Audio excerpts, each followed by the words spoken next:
no doubt you've heard this. Joaquin Phoenix is going to star in a Joker movie. Oh yeah, I did. Yeah, I did hear that. I heard it because of a terrible meme, actually. All right, what was this meme? Do a verbal meme. Well, okay, so are you familiar with this new meme, which is like just "we live in a society"? Yeah, but it's not that new, is it? I've seen it for like weeks. Yeah, actually, you're right. It's not. Yeah, it's not new. It's about 5 months old. Yeah. And I know that because I never I'd heard of it, but I never kind of looked into it. I never been like, oh, what's I just seen people use it, which is how I often feel about memes. I just see other people using them. And I think, man, that looks like it's probably a heck of a lot of fun for people who know what they're talking about. But basically, it just said I didn't really get the meme because, like I say, I'm not well versed on this particular meme. But it said literally just Joaquin Phoenix's Joker should say "we live in a society," and it was like a petition. So I don't know if that qualifies as a meme, but it was on a meme page, so in that sense it qualifies as a meme. I think we can agree. Okay, well, but it wasn't a true meme. Well, I brought up this Joaquin Phoenix Joker thing because obviously we already have a Joker. He's called Jared Leto. So there's gonna be two Jokers, two Joker movies being released at the same time, which is just gonna be incredibly confusing. Have I ever told you who I will cast as a Joker? Let's not pretend I'm never going to succeed at my number one goal of being a Warner Brothers studio executive. Have I ever told you who I will cast as the Joker? Tom Hanks. That would be convenient. No, it's kind of like I don't know. So Jake Gyllenhaal. Is it Jake Gyllenhaal or Gyllenhaal? I think it's Gyllenhaal. Yeah, okay. Jake Gyllenhaal. The only thing about it is some might say, oh, you should always do the Heath Ledger approach, which is cast somebody who doesn't seem like they'd make a good Joker, and everyone would be like, oh, no, why have you cast that person? And then because you've done that, they'll actually be really good. But I don't know if that's true. Well, another reason you shouldn't do it is because his sister has already been in the movie with the Joker. Of course, Maggie Gyllenhaal was in A Dark Knight, let's not forget. Well, I didn't forget that because I didn't know that was his sister. So I assume it's his sister. Like, if it's not, then that's some crazy coincidence. Imagine having two famous actors, both with the surname Gyllenhaal. Oh, that's a very common name. Yeah, extremely common. Well, I don't think are Joaquin Phoenix and River Phoenix related? Wait, who? River Phoenix. He was in the young Indiana Jones films. Okay. He's dead. Do you want to know when he died? I wonder if he was the older brother of Rain Phoenix. And his parents were Arlen Phoenix. He was the older brother of he was the older brother of Joaquin Phoenix. Ah, there you go. So you see, they are related. Yeah. So that proves you okay. Yeah. Proves anyway, my point. This has been a very long and pointless cold intro. Back up, chump, you know Biggie Smalls rips it quick and kicks it quick. You know how black niggas get with the hoods fatigues, with the boots with trees. Flipping trees, making crazy G's. Hitting buckshots at niggas that open spots on the avenue. Take my loot and I'm bagging. Pimping hoes that drive Volvos and rodeos. Flash the roll, make a wreck in they pantyhose. Damn, a nigga style is unorthodox. Grip the Glock when I walk down the crowded blocks. Just in case a nigga wanna act out, I just black out and blow their motherfucking back out. That's a real nigga for you.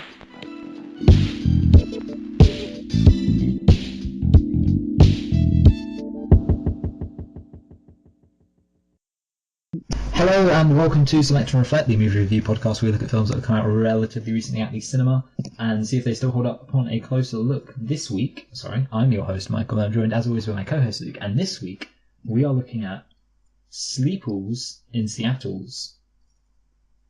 What about Sleeples in Seattle? Yeah, that sounds better. Yeah. And Luke, why don't you tell us a thing or two about Sleeples in Seattle? Certainly, Michael. So, Sleepless in Seattle is a 1993 American romantic comedy drama film directed and co-written by Nora Ephron, based on a story by Jeff Arch. It stars Tom Hanks and Meg Ryan, and nobody else. It's basically just them two and a kid. Was released on the 25th of June 1993, so just over 25 years ago. Here's the supporting cast actually. It's up here: Bill Pullman, Rose Mallinger, Rob Reiner, Rosie O'Donnell, Gabby Hoffman, Victor Barber, and Rita Wilson. So released on the 25th of June 1993. And do you want to have a guess, Michael, at how much it cost to make? What was the budget? Yeah. I mean, it's got to be kind of low because it's just a bunch of people stood around talking. So I'm going to go for what seems to me like a quite conservative 8 million. Yeah, you're right, Michael. It was very conservative. The actual budget is 21 million. Okay. Well, you win 100% of the shots that you take successfully, as they say. Mm-hmm. That is what they say. What about the box office? How much did it make in 1993? I think it made 214 million. 214? Yeah. Not 240? Well, I was thinking 240, but then I thought, nah, that seems like too much. And I just thought maybe that 26 million is, that 26 million just seems to be pushing it into the unlikely area. Well, Michael, if you'd said 240, you would have been exactly the same in terms of how far away you were, because it's 227. So, yeah. Wow, that's good. That's crazy. I should have split the difference. Yep. I'll just go in the middle. 227. Yeah, you would have got it. Yeah. Well. So, yeah. Do you know what the really important question is, though, Luke? What? Did you like this film? It's going to be a no from me, Michael. It's going to what? It's going to be a no from me too. Kind of a weird no. It's not like it's possibly the most. There's not been a no like it so far. Yeah. For as long as we've been doing the show. I think that sums it up well. Yeah. It's a no, but it's not like I can't think of any other film I would compare it to in terms of like how much I liked it or how much I didn't like it. But yeah, I didn't really like it. Didn't hate it. Didn't like it. Wasn't indifferent to it. Didn't think it was okay. Didn't think it was fine. Didn't think it was poorly made. Anyway, but no matter how much we felt weird about a film, we always have nitpicks, don't we, Luke? Yes, we do, Michael. Although I believe I should talk about the plot first. You never have a rule for this, Luke. But yeah, sure. Talk about the plot, Luke. I sound so enthusiastic here. So basically, Sam Baldwin, who is played by Tom Hanks, loses his wife to cancer, and his 8-year-old son, Jonah, and him start a new life in Seattle. And then Jonah calls into a talk radio show to basically say that, hey, my dad needs a wife or whatever. And one of the people listening to that radio show is Annie Reid, who is played by Meg Ryan. And basically a lot of shit happens between them, and eventually they meet on top of the Empire State Building on Valentine's Day. And it's a really happy, romantic ending. And everybody's happy, apart from Walter, who kind of got screwed, and whoever Tom Hanks, what was she called, Victoria, that girl that Tom Hanks was going out with. Yeah, apart from them two, everybody was happy. So yeah, that's it. Sleepless in Seattle. Yeah. But yeah, so now we go to the more important question, because it's the question that I ask. Okay. Do you have any nitpicks, Luke? I think I have two. Yeah. Yeah, I have two nitpicks and one lit pick. Wow. Bringing that back. Yeah. So I guess I'm going to go for two. Okay, So, you go first.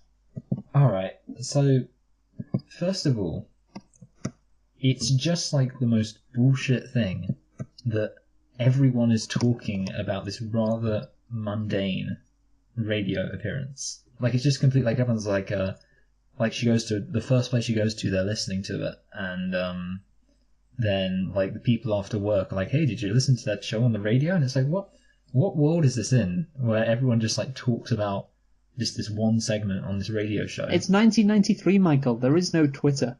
I was thinking this is how things went viral back in the day.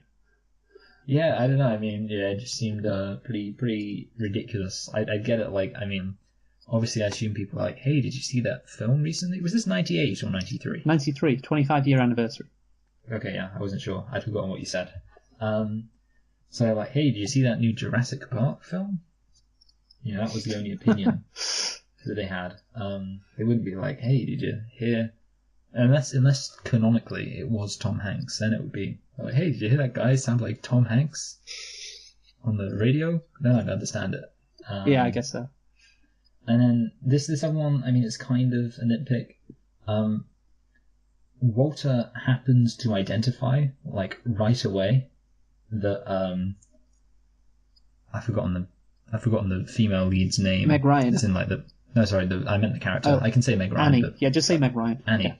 Yeah. He happens to identify right away that Meg Ryan's different. Like, the minute that she decides to be different, then it's kind of like, it just felt a bit, like, maybe this is more of a writing criticism and not really a nitpick, but it felt very, like, kind of hacky, because it was just like, hey, I've noticed you've been different. Before you were this way, but now you're this way. Your character has changed in the last scene, and I think the audience should be made aware of this. It just seemed a bit weird to me. Yeah. Like, you know, I'm pretty sure sometimes, like, I'm just going to say this personally, like, sometimes, or most of the time, when I make a change in myself, I'm gonna do something. I'm gonna be more positive, whatever I decide to do. You know, like, people, they don't notice right away. Sometimes they'll be like, hey, I noticed you've been doing some weeding in the garden recently. Did you decide to start doing some weeding in the garden? I'd be like, yeah. But it never happens right away. There's like a period. There's a what's it called when there's like a lag? That's it. A lag. This is great. Yeah, the thing is, my criticism of that particular scene would be that throughout the whole movie, Walter's been shown to be this kind of like oblivious guy. Like, he's just sleeping and he doesn't question why Meg Ryan was like in the phone with, in the closet with her telephone. Just, yeah, he doesn't care. Just doesn't care about anything. And then he picks up in this change in personality with Meg Ryan. So yeah, I do agree with the essence of that nitpick, Michael. I do. Good. Yeah. I feel validated by that. And what are so that was one of your nitpicks, I guess? Or Yeah, was that so, just another one okay. No, that's not one of them. Okay. So yeah. I helped you get 3. I guess so. So yes, my first one, it's when Meg Ryan arrives at the Seattle airport, and obviously Tom Hanks sees her. I'm not going to nitpick the fact that he sees her or whatever. We'll say that to later. But basically, Meg Ryan then walks past Tom Hanks, and Tom Hanks is obviously like, whoa, who's this? This is, an incredibly attractive woman. I'm instantly drawn to her. And then, like, after 5 seconds, he starts to follow her. Like, she can't be more than, 10 yards in front of him. Like, there's no way that, and obviously she's not walking at that fast a pace. There's no way that, he won't be able to find her.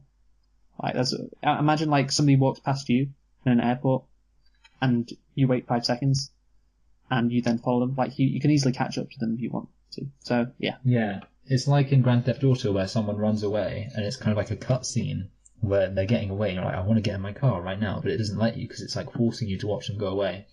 Yeah. And then eventually it lets you get in your car. You can still follow them around, even after all that bullshit. It's a good comparison.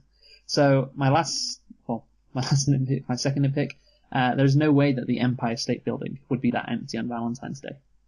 Like, there's just absolutely no way. The thing is, I have personal experience. I've been to the Empire State Building. It was in August. Okay, Mr. Hollywood. Mr. Hollywood, yes. Hollywood is right next door to Empire State. Yeah, I mean, it's in America, right? Yeah. Not just America, but coastal America. Yeah. Coastal elite. It doesn't really matter. They're all the same. So, yeah. When I was at the top of the Empire State Building, basically it was packed. Now, it was in August, and it was when the sun was setting. Like it is in this movie. So the only difference was the date.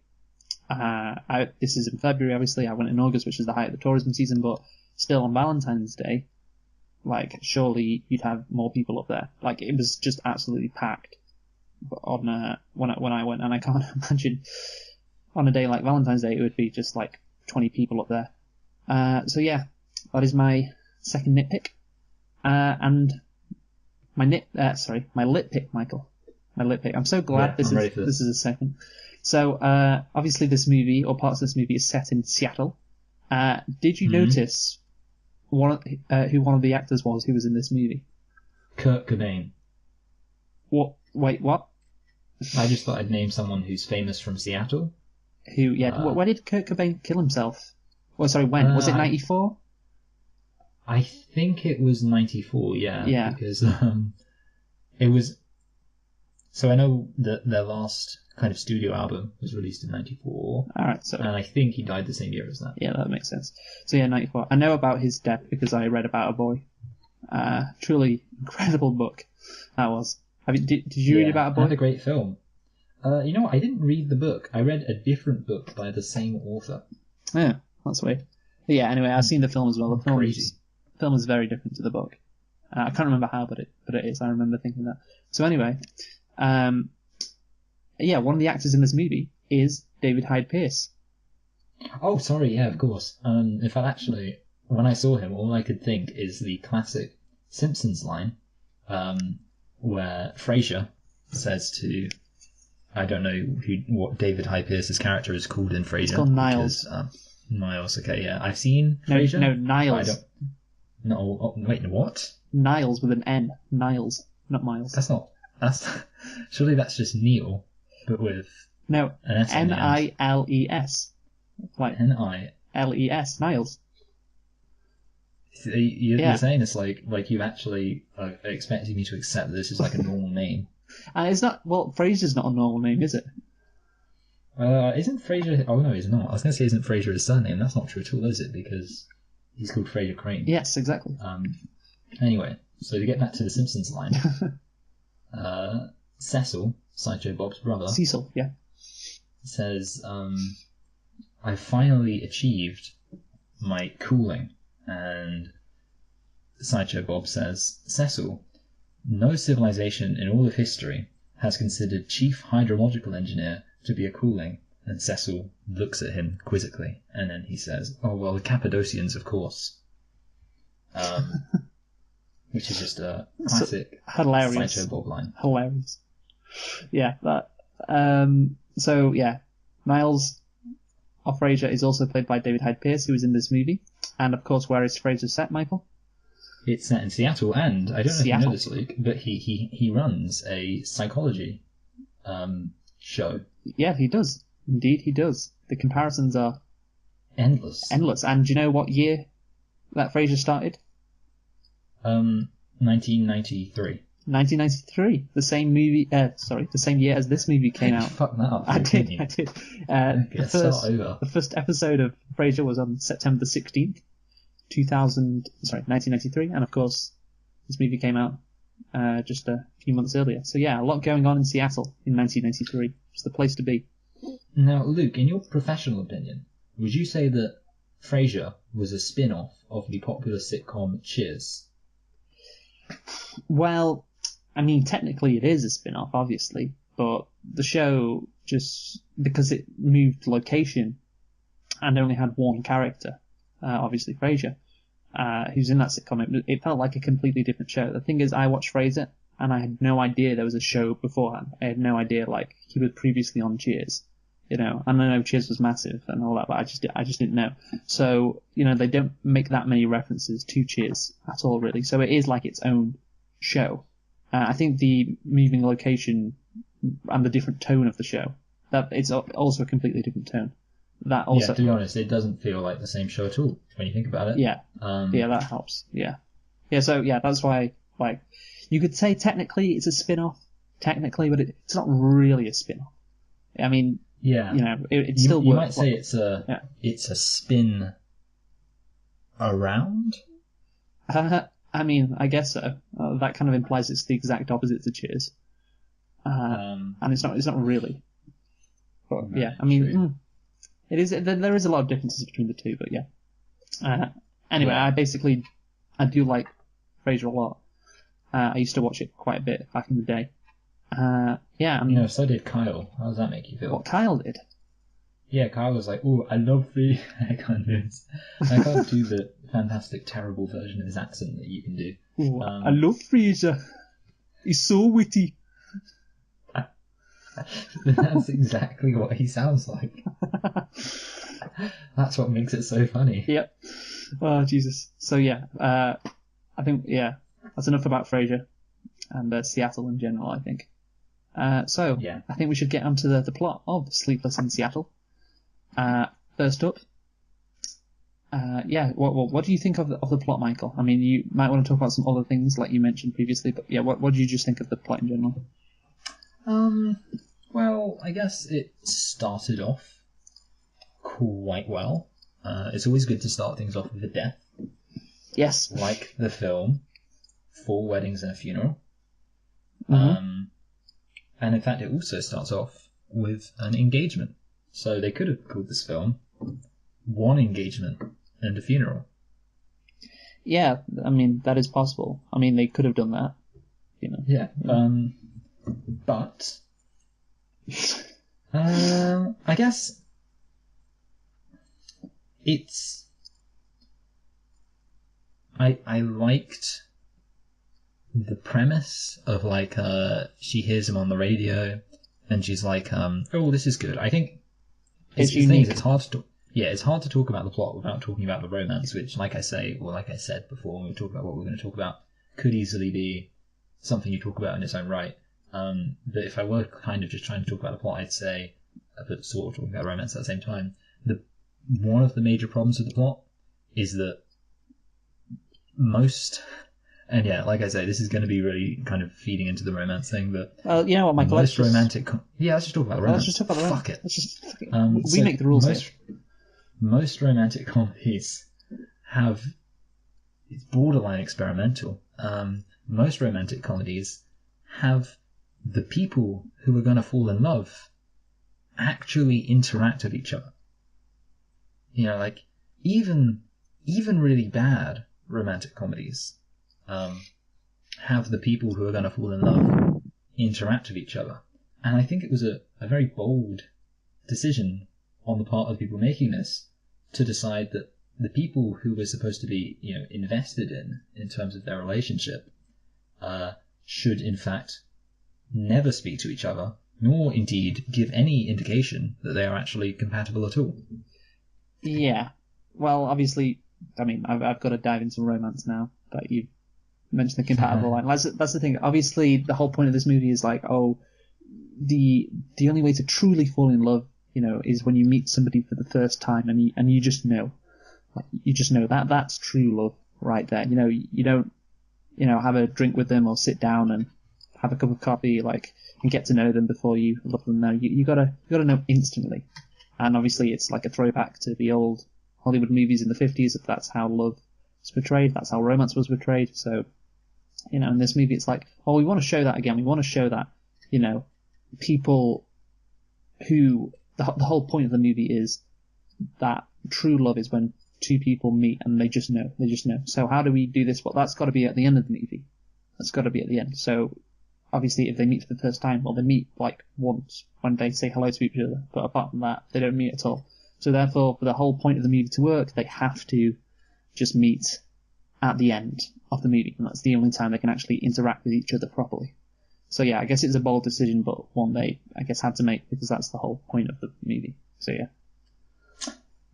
Yeah, it's kind of an example of a film where, like, a lot of the criticisms you could make of it, namely that it's a bit stupid and silly and lacks any real sense of sincerity. All those criticisms you can kind of be like, well, you know, it's a commentary on the classic, you know, romantic films where true love is real and soulmates are real, man. And the problem is, like, it's not... assuming that someone were to say, like, oh, the film's good, because I imagine, like, if someone was going to try and defend this film from a, you know, film liking standpoint, they'd say, well, it's a clever commentary on romantic comedies. The thing is, it's not really a commentary on those things. No, it's not. Like, as you know very well, Luke, one of my many goals in life is to make a romantic comedy where basically a girl meets a really, like, just straight-edged regular guy who's he's not spontaneous, he's not crazy. In fact, if anything, Like Walter. he's just like a but he's a stereotypical kind of businessman. So it's like he's like oh yeah, we're gonna play a few rounds of golf with the guys. And do you know what's really convenient? The luggage with like wheels on it, because you just travel so much, and it's just the difference between carrying your luggage and rolling it is just it's so convenient. Why does this guy sound like the Gap Year guy? You know what? It's because I don't really know how to do voices. Like to be honest, he would be American in reality. But well, you know what happens when someone's American? They go, "Hey, it's so convenient, the luggage, man."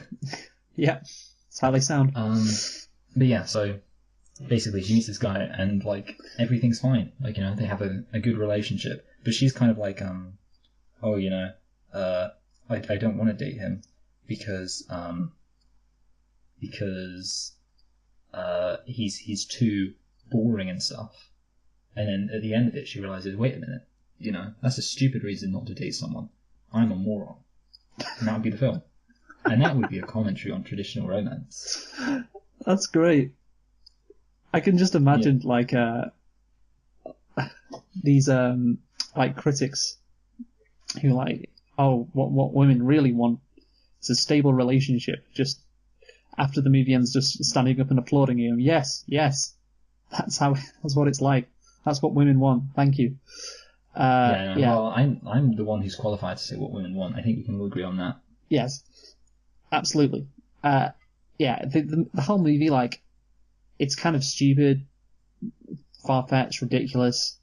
But because, well, number one, I think because of the performances by the actors, it makes it watchable and not awful.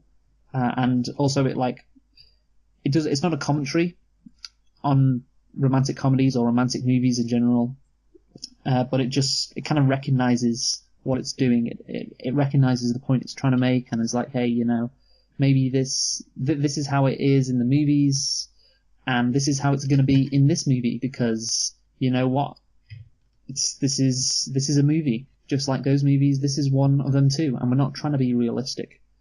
But obviously they spend a lot of the movie talking about that film called An Affair to Remember, I believe, released in 1957. It's one of the best romantic movies of all time. A lot of the characters mention it. So I think overall, the movie's kind of a bit stupid, but the fact that it does recognise that it could be perceived to be stupid by talking about An Affair to Remember means, it's like, hey, I respect it. It's like, we're doing this movie about how people fall in love, when they first meet. Yeah, you might think it's kind of dumb, but look what happened back in the 50s or whatever. It's going to happen in this movie. Yeah, deal truly, with it. Things were better back in the 50s. Things were so much better back in the 50s. I don't think that's discussed enough nowadays. Yeah. How much better things were. And from now on, it's going to be America first. Yeah. So, just a couple of things with the plot, Michael, which I wanted to be they just bugged me a bit, So, tell me. I don't really know what Meg Ryan didn't like with Walter. Why she was so attracted to Tom Hanks. Okay, you can like his story, but it's there must be some sort of reason for repelling, or some sort of thing that must be repelling her from Walter. There must have been something that made her initially want to find out who this guy was. And I don't know. That's the thing. It doesn't. She doesn't really say her motivations until when they're sitting down in the restaurant. And Walter, he takes that news like an absolute champ, by the way. He's like, you want another man, and I wanted to marry you. Yeah, I don't care, whatever. He's a hero. He is the real hero of this movie. He's the MVP. Without him, this wouldn't work.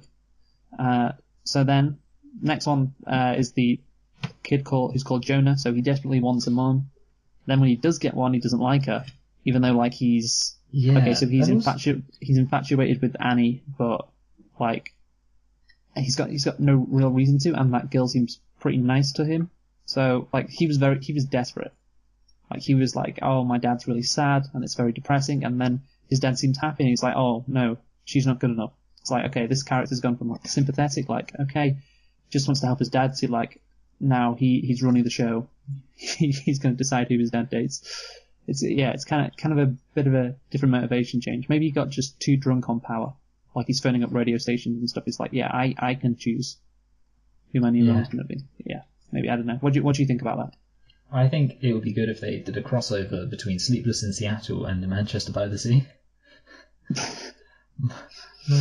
My uncle doesn't want to date anyone ever since he burned the house down and killed all his children. And she sat there listening to it like, oh, that'd be great. She goes to see him like, can I see you on the Empire State? And he's like, okay, that's fine. Yeah. All right. That's a good Casey Affleck impression. Yeah, okay. I guess it's a long drive to New York, but whatever. I guess I can go. Yeah, it's fine. Yeah. It's like, I left my fiance and I want to get married to you. I'm good. What a iconic performance. That's the thing. It was actually really good. It was a really good performance. It's just his character. It's like, yeah. It's just a really fun character. Just imagine putting him in different scenarios like this movie. They should have done that because he was on SNL. They should have done an SNL skit with his character. Yes. Yeah. Anyway. So yeah, but actually regarding your real point about the kid, I thought it was weird. Again, I wanted to say, did the kid call her a hoe? Yeah, he did. Yeah, I thought so. Like, it's one of those things where I kind of like thought, like, it's too much effort to just go back and check these things, and sometimes I feel like I hear these things, and I'm like, am I going crazy? Yeah. And that's just like I don't know, like not cool at all. No, there's a bit of I guess you call it slut shaming later on in the movie when Meg Ryan says, because she mistakenly thinks that the hoe is, obviously she's not a hoe, but whatever. She thinks that the hoe that the kids talked about it hugs Tom Hanks, but in actual fact, obviously it's his sister, but whatever. So she says to her friend Rosie O'Donnell, oh yeah, she actually didn't look like a hoe. She looked like the kind of people or a person that we'd be friends with. She seemed kind of nice. Or she looked nice, I think that's what she said. She looked nice. And playing that hose can't be nice, Michael. Yeah. Yeah, so get woke. Get woke with Slights and Reflect. It was not, reflect on your slut shaming. Mm-hmm. Yeah, indeed, Michael. And just a couple of other things with the plot. So I guess this is a nitpick or whatever, but I guess I could class it as a nitpick, but I think it's bigger than this. So when this movie was kind of interesting, I was thinking like, oh, I wonder how this is going to go, how they're going to meet, like what's going to happen when they meet, and when they see each other, are they going to, like, how's it going to happen basically? And then it happens in the most fucking bullshit way when Tom Hanks is saying there's no such thing as perfect. And then he sees Meg Ryan walk through the fucking aeroplane, whatever those things are called. Basically, she walks into the airport. Like, as soon as he says there's no such thing as perfect, and then he sees Meg Ryan, it's like, oh, for fuck's sake. Like, that's how they're going to meet, really? Fucking kidding me, man. Beautiful. Yeah, beautiful. Beautiful, awful. That's what it was, awful. Now, I was kind of interested to see, like, how they were going to meet up. Was it going to be in New York, maybe in Baltimore, maybe in Seattle? How they're going to interact with each other, and then he just sees her, and it's like, oh, come on, man. Come on, are you serious? I don't approve of the choice. He saw her beforehand, and then he was like, oh, it's her. And that's destiny. And that's beautiful. Oh, my God. Just like, okay, it could be destiny, but you just didn't have to...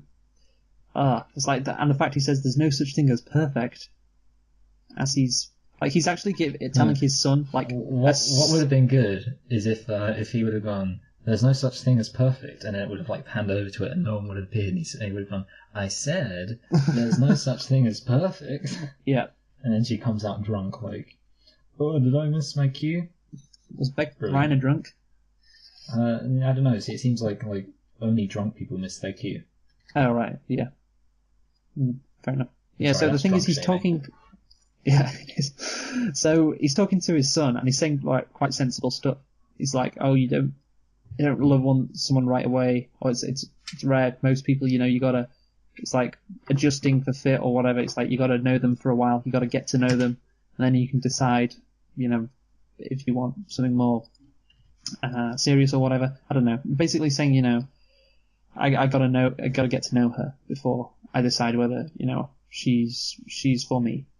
That's sensible. And then fucking, there's no such thing as perfect. Oh, look, there's Meg Ryan. How perfect is she? Like, it didn't have to be that way, Michael. It just didn't have to be that way. That's all I'm going to say. Yeah.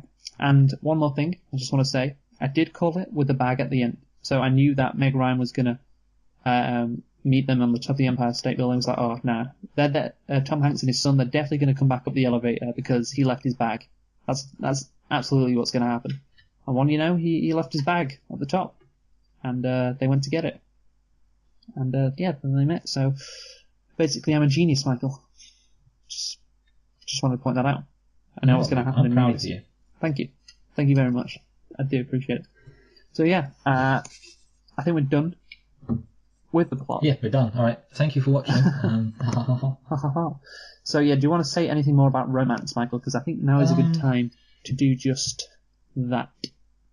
Well, I guess the thing is, I think we kind of need to just put some stress on the fact that, because the next thing we're probably going to talk about is characters, right? Yes. And the characters were pretty good. But we both said we didn't like this film, and I think I'm right in saying that the main reason we didn't like this film is because the characters don't know each other, and it's just so dumb, basically. It is dumb, yes. So yeah, it's a bit like obviously I liked it. No, I don't mean that. I liked the characters, but like nothing makes any sense. So the fact that and that's the thing. Like, the problem is, no matter what you say about this film, someone can just say, "Oh, it's a commentary." Because if I say, for example, it's not a commentary. Like, yeah, like that's the thing. People, like, obviously the fact there was like self-referential with the whole, thingamabob. So you'd be like, "Oh, that's the point." But like, so there was no reason why she shouldn't have wanted to be with her husband. There's no reason why the kid shouldn't have liked those other girls.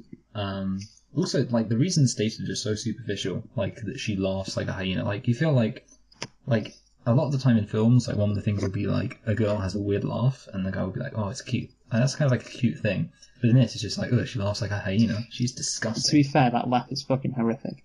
Yeah, I know, but it reminds you how funny you are.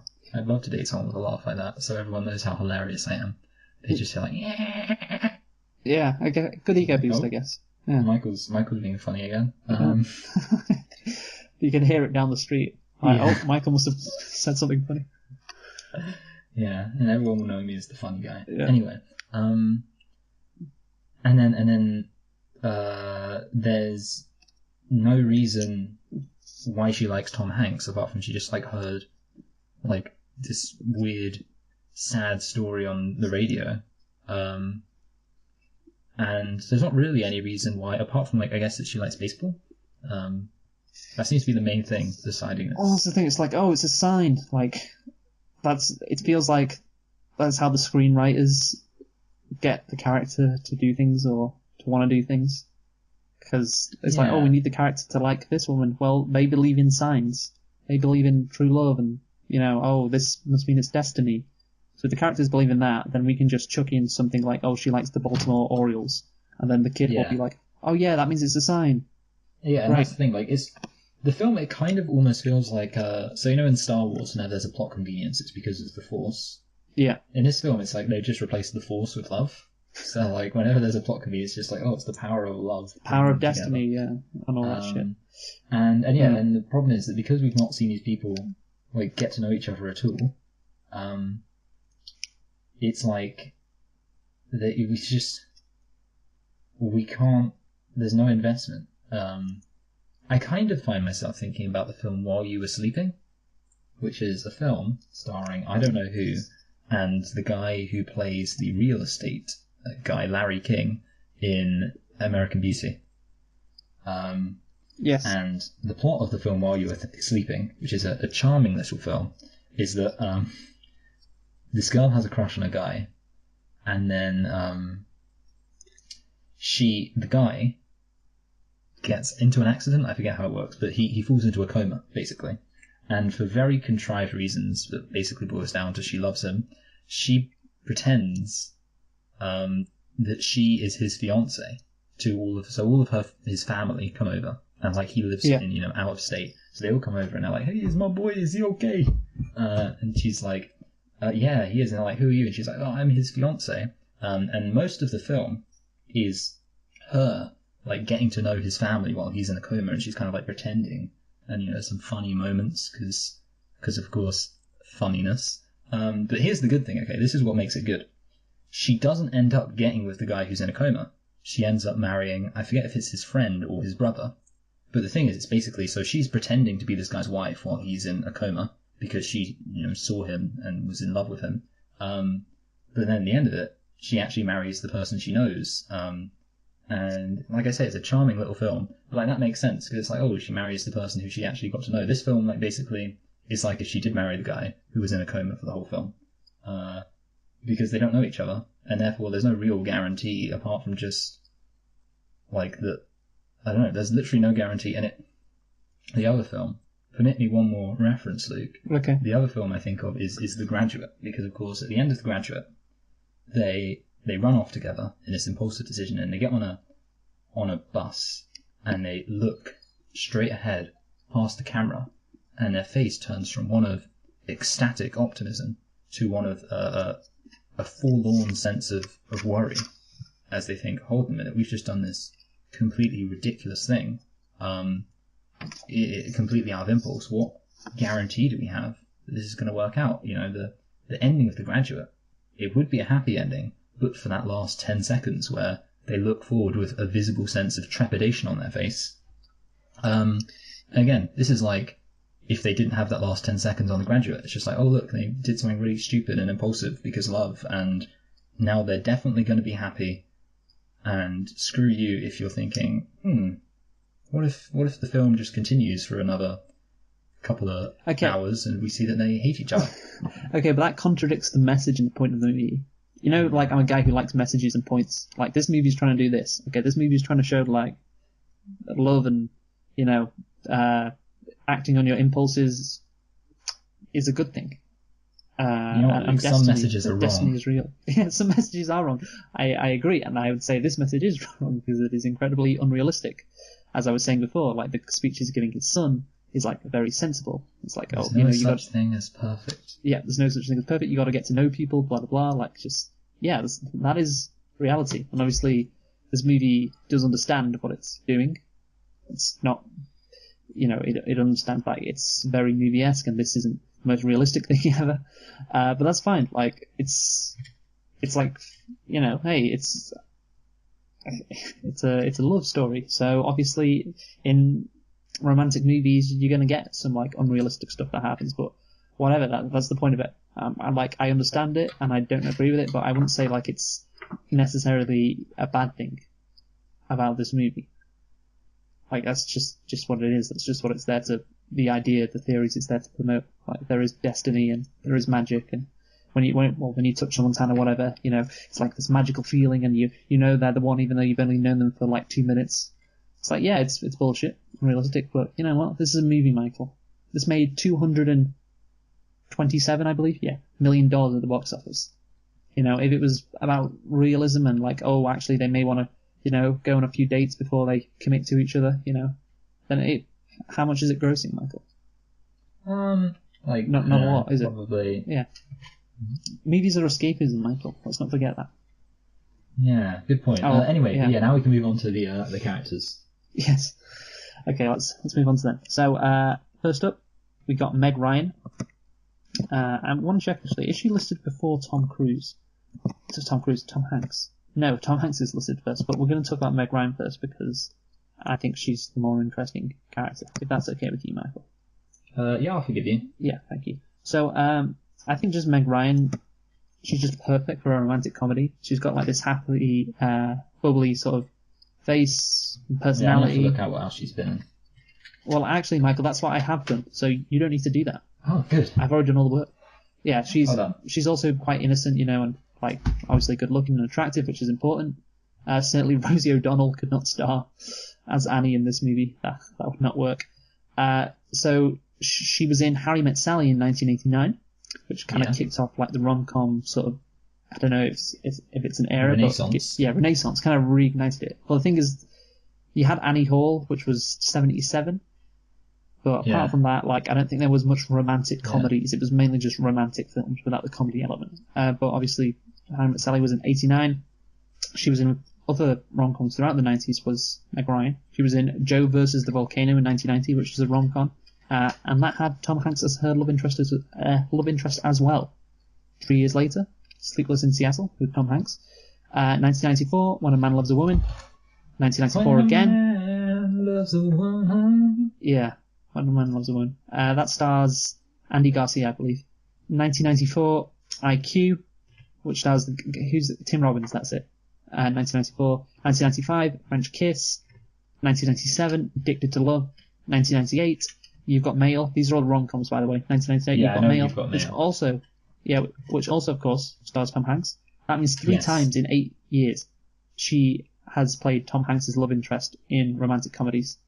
She's pretty crazy. And then her last rom-com, I believe, was 2001 with Kate and Leopold. So basically she did 9 romantic comedies in 12 years, and that's not counting some romantic fantasy films, because she did a couple of them as well. So she's really racking up the romantic comedies. Like, she is the MVP of the romantic comedy genre. Like, it's her and probably Tom Hanks as well. And this is their best movie together, probably. I mean, I haven't seen You've Got Mail in ages, and I've never seen Joe versus the Volcano, so I won't know, but I'm guessing this is the best one of them two. So yeah, there you go. There is all the romantic comedies Meg Ryan has been in. Quite a lot, I think you'd agree. Yeah. She's, and also, she's not ugly. Well, yeah, that's, like I said, an important part is she's attractive. Not being Rosie O'Donnell. Yes, she's not Rosie O'Donnell. Rosie O'Donnell could not do 9 rom-coms in 12 years. That would not work. Clang, clang, clang with the trolleys. Ring, ring, ring with the bell. Zing, zing, zing with my heartstrings. I can't remember the next line. Yeah. I think from the moment I saw him, I fell. Beautiful. Beautiful. Got anything else to say about Meg Ryan? Well, I guess she's kind of... I'm just thinking about the character. She... Like, obviously she's stupid. That kind of falls under the romantics element, the romantic stuff. What do you mean she's stupid? Well, like, stupid kind of like a clown? Like the way she's often... Like, I amuse you? No, like the way she's, like, after Tom Hanks. Even though she doesn't know him. That's what I mean when I say she's stupid. I mean, we're really being cynical. I think you more so than me. We're really being cynical about this movie and, like, true love and rom-coms, and all that. But you know what?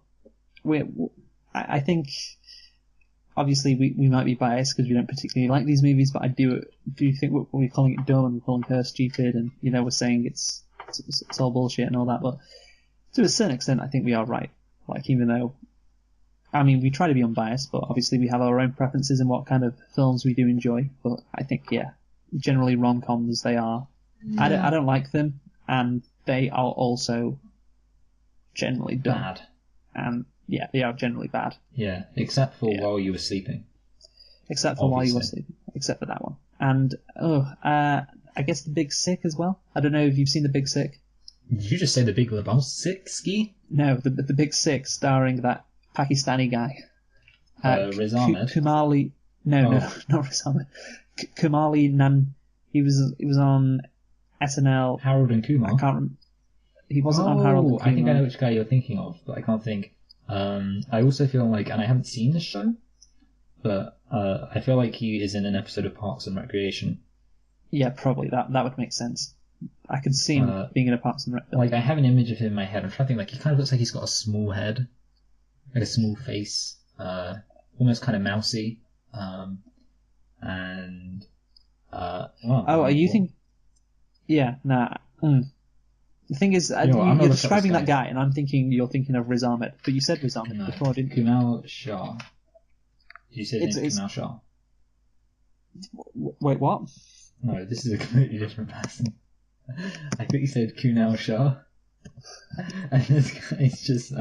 Here we go. This is it. His name just popped up. It's Kumail Nanjiani. That's it. Kumail Nanjiani, that guy. American Pakistani stand-up comedian. Oh! No, okay, yeah, I was thinking of someone else who isn't this guy. But you know what? This guy looks a lot like my good friend Rehan. Yeah, that's great. I've forgotten about Rehan. God, fucking hell, he's 40 years old. Christ on a bike. You know what? He's in some college humor stuff. He plays that he makes plays Jake Hurwitz's half brother, who is also secretly trying to steal his money. Yes.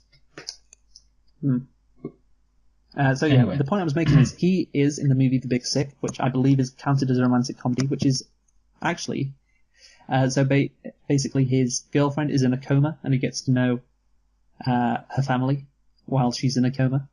Oh wow! That sounds like a really not only just good but innovative idea. Yeah. Well, I think it's based on a true story because I think that's what he actually went through with his wife. Because at the end, it's like they have this is the real because he plays himself. I think his name is whatever it is, Kumali. So I think he plays himself, and I think the actress is meant to be like his real life wife, based on the ending of the movie. So yeah, it is an innovative.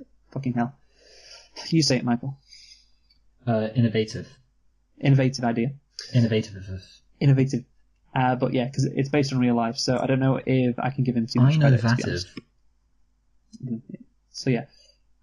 What was I going to say? Oh yeah, we just talked about rom-coms and good rom-coms in general. So yeah, Meg Ryan, very good, I'd say in this movie, but like, she's very good at rom-coms in general. So yeah. We'll move on to Tom Hanks. Tom Hanks, what do you think of Tom Hanks' character? He was called Samuel Baldwin in this movie. He was good. I'm kind of moving into, so I said we were going to talk about humour, but I don't think we need to talk about humour, because I think it kind of is covered under this guy's character, because the humour is literally just like, this character has some funny moments, like there's some good banter, it feels very three-dimensional. There's a bit where they're like talking about crying at the end of The Dirty Dozen, which of course is a joke because they're talking about how like women cry over their women films, but men don't. That's the joke. Yeah, I know. There's a lot of that kind of humor in the movie. But yeah, I kind of liked how it seemed like I could kind of, I can't think exactly what word I'm looking for, but it seemed like wholesome male fun. You know, he's a dude, but it's kind of, it's very emblematic of the post-feminist 90s, where everyone had a brief moment where they thought that feminism had like solved all the problems, and they were just like, oh men, good thing that they're not in a position of systemic power anymore. Look at them with their silly ideas. And I like that, you know. It's kind of like, it's like the 50s light. What, the 90s? Yeah. Well, that's the thing. The 80s often get compared to the 50s. Actually, yeah, that's true. Well, yeah, maybe, you know, actually, the 90s are more like the 60s light, because there were still like the bad things around, but there were people fighting against them. Which means we're in the 80s now, Luke. Well, obviously we're in the 80s now. Which means we're in the 50s now. But yeah, you paid attention to what's happened in politics. Which means we're in the 20s now. The theory makes sense. Yeah. 50, 60, 70. Yeah, so that would be 50, 40, 30, 20. Yeah, so we're in the 20s now. That doesn't work though. 20s were good. Yeah. But we're definitely 20s in the 50s were quite now. Decent. We're definitely. So we're gearing up for the 2020s. That's going to be the 60s. Well, you think about what was big in the 1920s, Michael. You know, the Ku Klux Klan and all that. They had a revival. Oh, yeah. They had a Red Scare. 20s. Yeah. And obviously in the 1890s. Complaining about Putin rigging everything. So it's another Red Scare. 1890s, Plessy versus Ferguson, which basically made it legal to segregate black and white people. That Supreme Court decision. 1860s, well, we all know what happened there in America. Basically, every 30 years there's like this conservative backlash, and we just have to deal with it. You just have to get through it. So yeah, I think we should go. Us white men have to deal with it. Yeah, us white men. So back to Tom Hanks. He's talking about the 90s actually. Yeah, I think he obviously in this movie he's such a sensitive, caring man, and I think that was a big thing in the 90s. Like I heard it mentioned in The Simpsons, like, oh, that's what women want. Women want like somebody like I guess Apu. They want a man who can cry. Like obviously I wasn't around in the 90s, so I don't know like if this was the case, but it seemed like you were actually around, Luke. Technically speaking, you just weren't socially conscious. Exactly. So yeah, I don't know. It feels like I just Tom don't want Hanks, people like, to think that you're 18, because otherwise they might not take you very seriously. They might think that you enjoy the new Spider-Man films. oh no, And you don't want that. We don't want that. Yeah. So I feel like in the 90s, Tom Hanks as the ideal man was kind of like the thing. I believe. Yeah. He's like, he's so sensitive. He's not afraid to cry when his Not puppet afraid to cry. goes drifting out to sea. Exactly. That's what women want. That's what women really want. They don't like this fake machismo, which, like, obviously, like, not all women want the same thing. So obviously, it's pointless to talk about that. But yeah, I do think Tom Hanks, the epitome of like the 90s sort of single bachelor. Oh, okay. Here's a fun fact: the classic Mel Gibson romantic comedy, "What Women Want," was made in the year 2000. Oh. So clearly that was the end of people deciding, with that 54% on Rotten Tomatoes, that was the end of people deciding that they knew what women want. And Yeah. what are the odds that wasn't? Oh, it was. What? It was written by one woman and one man. So it's very woke of them. Oh. And the man was a Jew, so you know it's going to be progressive. How do you know the man was a Jew? Because his name's Josh Goldsmith. Yeah, okay, he's a Jew. So, that's Tom Hanks. Next up, we have Bill Pullman as Walter. So yes, this guy, Walter, I believe he is what the kids today would call a cook, Michael. I believe that's what he'd be referred to as. What do you think? Yeah.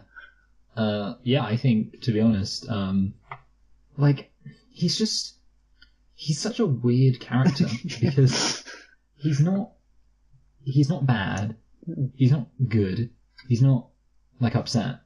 He's literally just, he's a lot like this film's Casey Affleck. He's like Casey Affleck, but he's kind of like the positive spin on Casey Affleck. So it's like, I'm going to break up with you. Okay. Yeah. Like, that's what I think. Yeah. Yeah, he seems to be so oblivious and just doesn't care about anything. He's just like the most chill like person ever. So much so that when his fiance wants to leave him for another man that she doesn't even know likes her, he's like, yeah, that's fine. You know, I wouldn't want you to settle for me.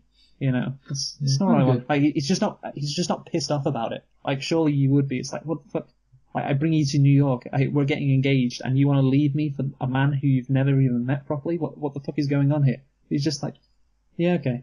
Because the thing is, for his I character, think maybe in his head he's thinking like, okay, I've dodged a bullet here. This chick is clearly crazy. Maybe. Yeah, and he says chick as well. Like, he's got a proper alternate personality. Yeah, it's like, hey, this chick's crazy. This hoe. You got out of that one, didn't you, Walter? You know? Yeah. He's got an old face as well, Walter. And he's got an old name. He's just very old guy. Obviously, well, that's like a joke. Bill Pullman. The fact that his name is old. Like, it's kind of weird actually, because it's like, it almost seems like she's upset that he has an old name. She's like, do your friends call you anything other than Walter? Yeah. Then and he's like, no, they're good. No, I've just been called Walter all my life. Like, surely, I don't know how long they've been together, but like, wouldn't that have come up before? Yeah. Like, do you like being called Walter? They can call me Mikey. And what do you say to them? You say, fuck off. Yeah. Take me seriously. I'm Michael. I say only my good friends call me Mikey. Okay, so can I call you Mikey? You can call me Mike E, but only if we're to believe that you incorrectly think that my surname starts with an E. Okay. So it's like, so say it as if it's like you're not calling me Mikey, you're calling me Mike E. And then people are like, that's how I distinguish him from my friend Mike B. Fair enough. So yeah, Bill Pullman as Walter. The thing is, like, they have to make Annie Reid leave Bill Pullman. Oh, so switching it. They have to make Meg Ryan leave Bill Pullman, and obviously the best way to do it would be that he's a bit of a dick. But you can't really do that in a fun, light-hearted romantic comedy. Like, for example, he can't beat her. I mean, I know, like, they won't go to that level anyway, but you know, if he's a real dick to her, then it's like, oh, yeah, this isn't really that fun anymore, is it? So he's the complete opposite. He's just such a nice guy that he doesn't even care that his fiance leaves him for another man. Yeah. Well, what a guy. So I think we can move on. We got Ross Malinga as Jonah Baldwin, the little kid, who obviously he's wise beyond his years. He's 8 years old, but he's he's basically not quite Lisa Simpson, because I believe Lisa's also 8. Obviously he's not as smart as that, but it's kind of the thing of like, oh, the kid, he's 8 years old, but he's actually older than he actually acts like he's a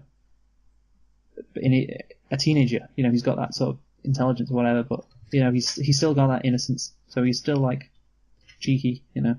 But yeah, what do you think of Jonah Baldwin? I think he's kind of ugly looking.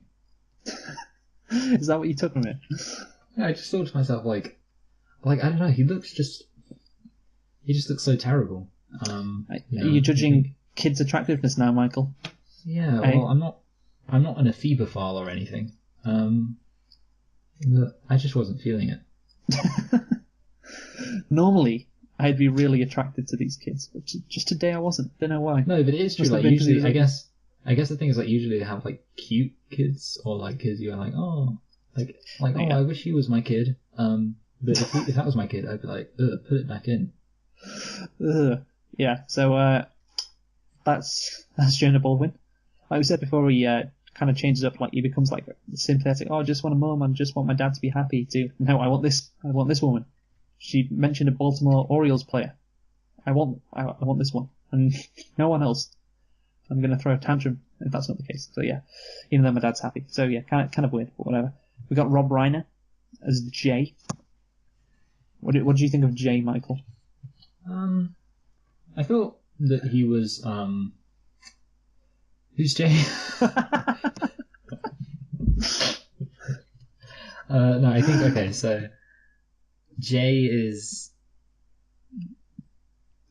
Wait a minute. How many characters were there in this film? Quite a bit.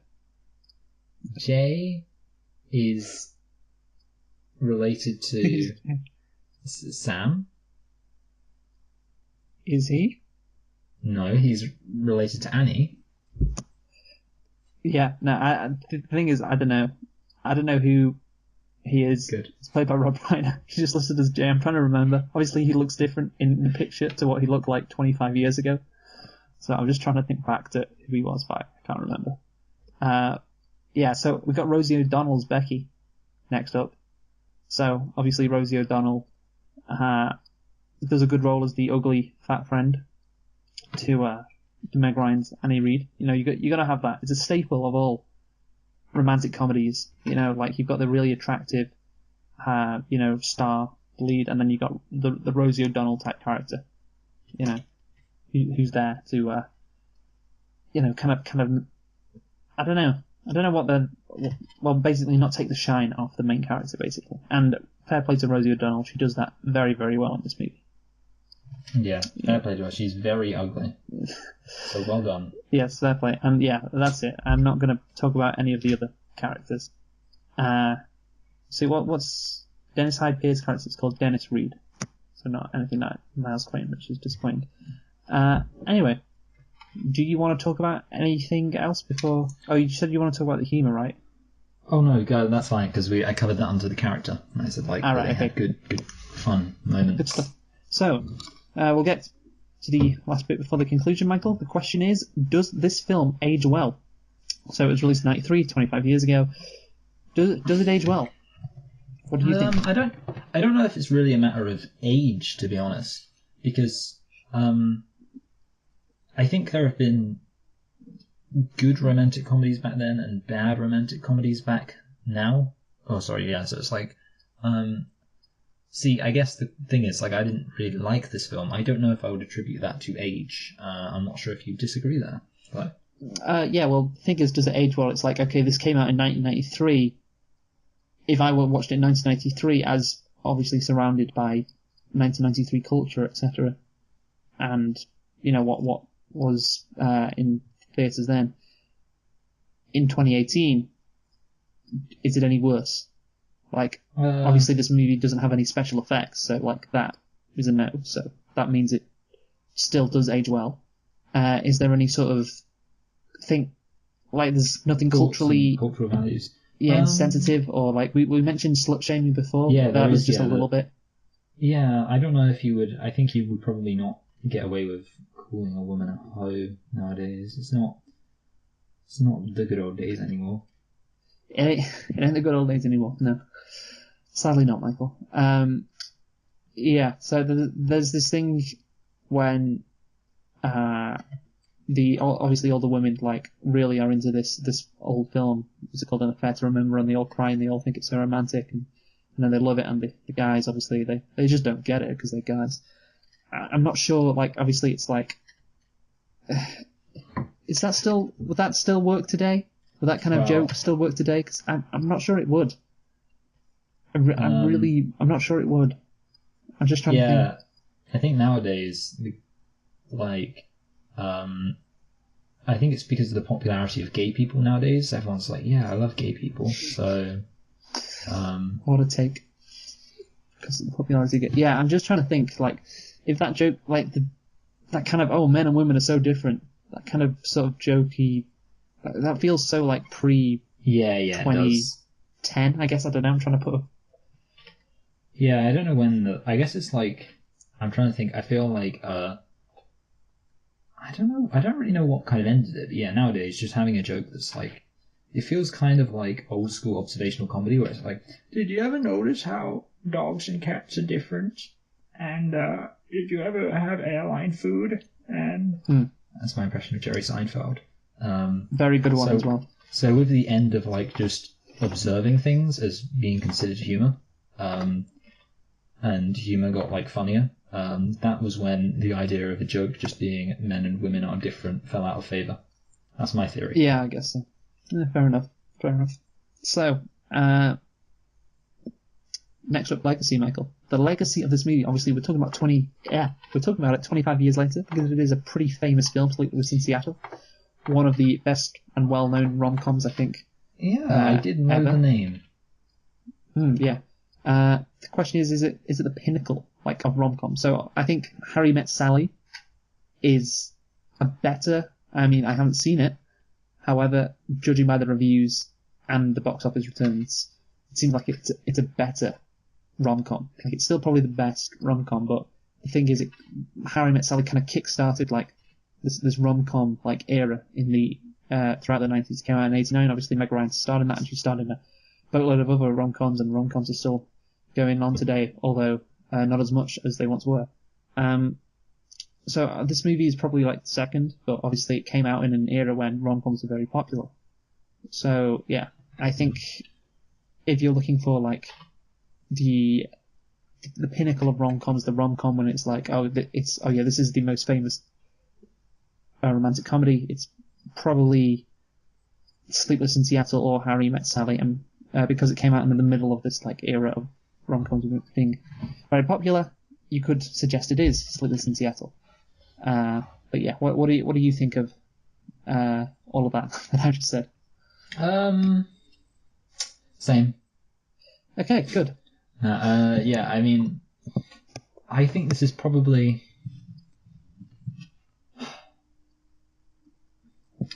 I don't know. See, I think possibly on the subject of like things holding up, I feel like nowadays, like there's probably going to be an ever-growing number of people who don't think about this film when they think about rom-coms, and they think about, I don't know, some other romantic comedy. We've never think of 50 Shades of Grey.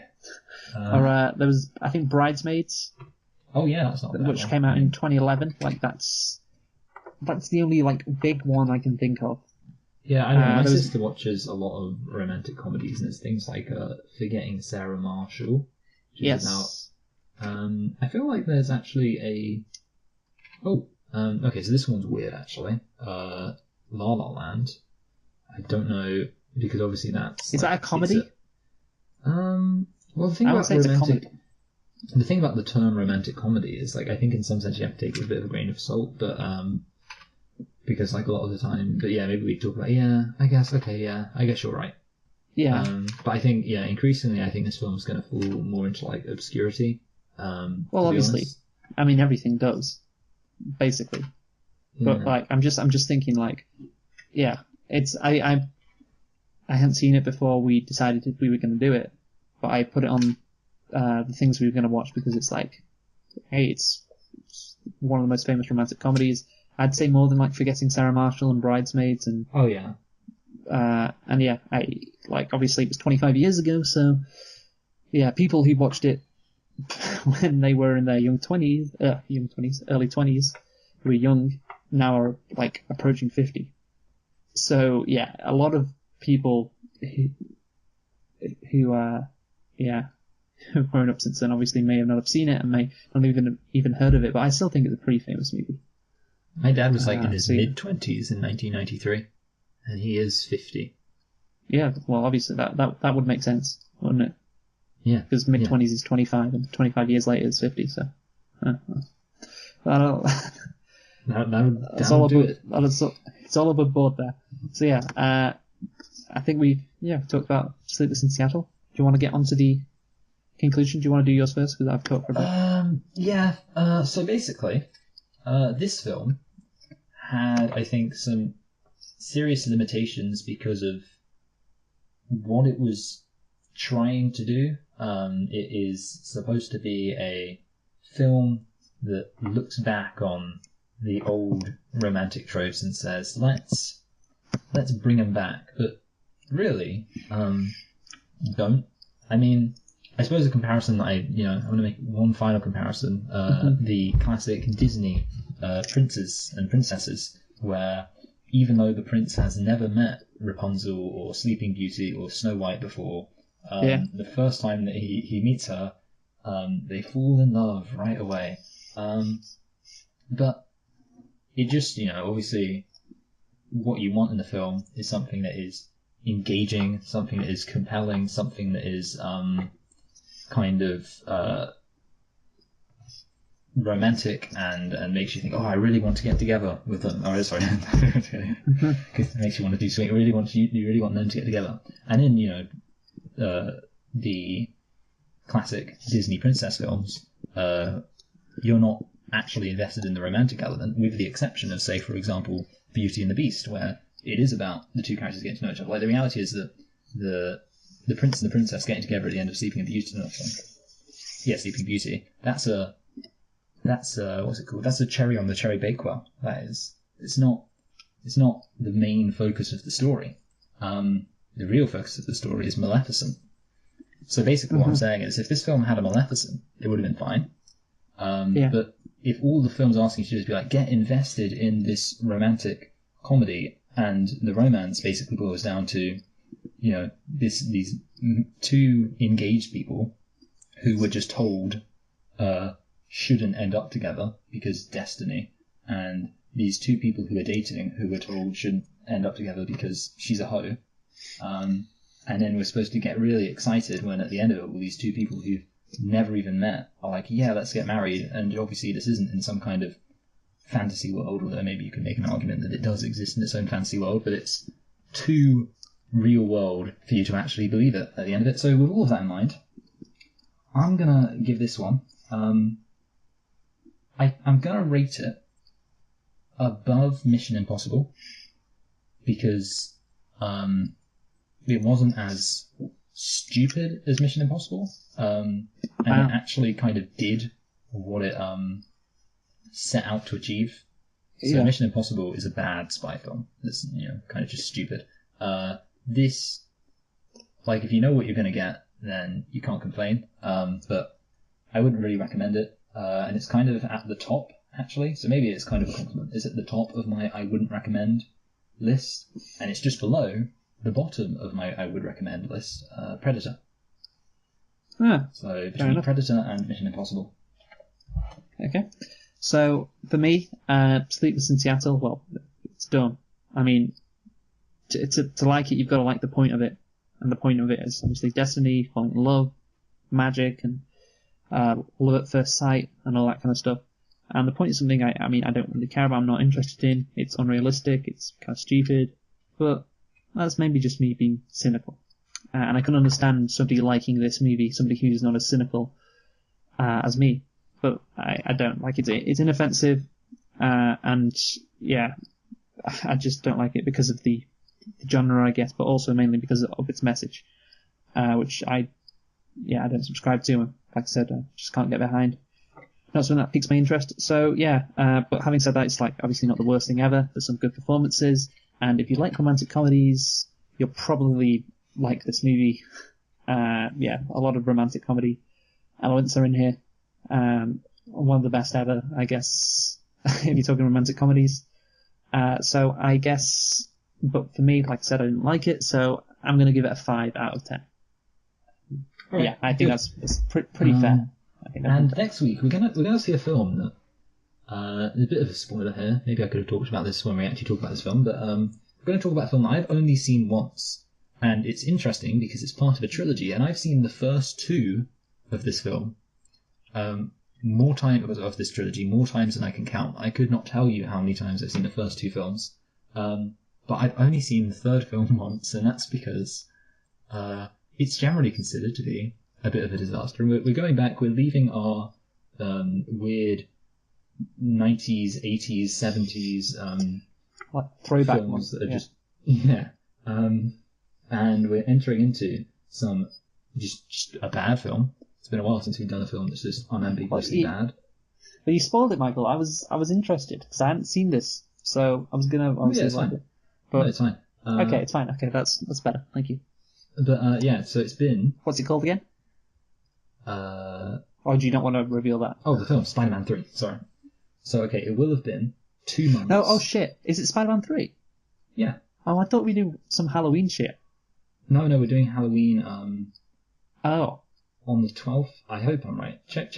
Yeah. No, you are Yeah, right. okay, We good. are doing Okay, see, that's the thing. I wasn't making a joke, and obviously you thought I was making a joke. Yeah. I was confused. I was like, oh, it's going to be one of those Halloween movies, and I didn't know. Like, I was like, what? Why are we doing, like, I think The Descent is the first Halloween movie we're doing. It's like, why is he showing me the third in the trilogy and not, like, the first one? That doesn't make sense. But yeah, okay, Spider-Man 3, Okay. yes. Yes, and it will have been 2 months since our last really bad film, which was Ghostbusters. And before that, we've had a hiatus. Well, we did Goal, and then we had our hiatus before doing Coming to America, Predator, Grease, The Fugitive, and Sleepless in Seattle. Well, wouldn't you see Grease is bad? Because I would. I don't know if I'd say... I don't know where I put Grease, actually. Grease wasn't we great. both agreed Grease was bad, I just realised. We both said it was shit multiple times. You know what? This is why I have to listen to the podcast just to remember my opinions on things. What I really need is just somewhere to store all of my opinions so I can remember them, so that I'm at least somewhat consistent. That's why I have to have this review plan thing. Anyway, but until then,